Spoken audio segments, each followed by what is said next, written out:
Pakistan, Biosec, Munir Membership, Lalita Durani one-time advance payment, experience magical engineering solution, and Castrol Active with 3x protection.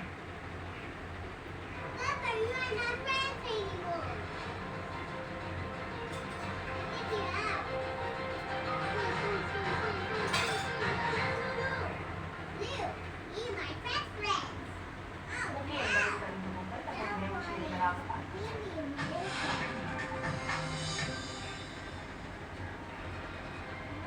Israel மீது Iraq சுமார் 7 தொலைதூர ஏவுகணைகளை AV நேரடியாக தாக்குதல் நடத்தியது. இதன் காரணமாக இஸ்ரேல் தலைநகர் டெல் அவீவ் பகுதியில் சில இடங்களில் பதற்றம் பரவியது.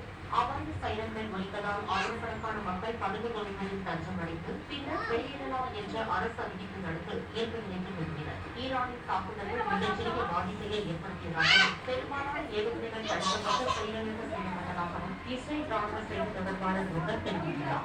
ஈரான் நடத்திய தாக்குதலுக்கு கடுமையான எதிர்விளைவுகள் ஏற்படும் என்றும் இஸ்ரேல் ராணுவம் எச்சரித்துள்ளது. இத்தாக்குதல் குறித்து பேசிய இஸ்ரேல் பிரதமர் நெத்தன்யாகு ஈரான் நிகழ்வுக்கு தவறு செய்துவிட்டது என்றும் இதற்கான விலையை கொடுக்க இயலும் என்றும் எச்சரித்துள்ளார்.